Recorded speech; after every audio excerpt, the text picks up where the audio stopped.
Well, Gwen Chapman is someone who luckily came from a very strong family background. My father taught us that we are a brother's keeper.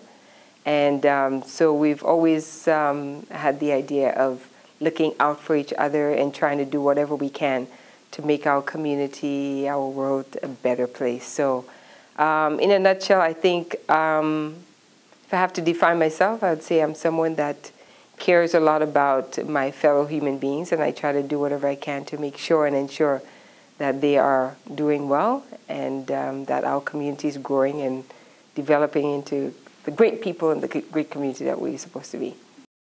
Faithful and true, in righteousness you judge and make war. Your eyes see your role as the train, it fills the town hall. On your vesture dipped in blood is written King of Kings and Lord of Lords. I wonder if we could ever have a black prime minister or a First Nations prime minister in Canada, and that's when I think of that question, that's something that I wonder. I think it could be any time very soon, and I think what the Black Caucus is doing here is very interesting, to get African Canadians, children, youth, young adults from the black community interested in politics, interested in understanding the electoral system. So I think once you start the groundwork of those discussions and getting youth educated on Canada's political system, because we know it's very different from the US, I think only great things can come out of that.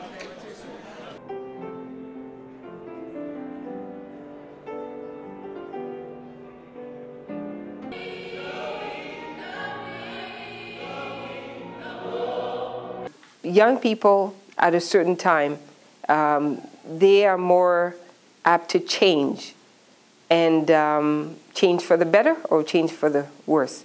And I think it's really important that we try to capture the minds, the innocence and the imagination of young people while they still are in a place where they could be influenced in a positive way. So it's all about making sure that we lock ourselves into them at that critical time to make sure that we direct them and get them involved in things that's going to make them progressive and help them to be positive and believe in themselves and see the beauty of who they are or what they can do. And for those young people who cannot dream or don't have much confidence, we have to be the ones to hold up that vision or that dream for them until they are able to dream for themselves.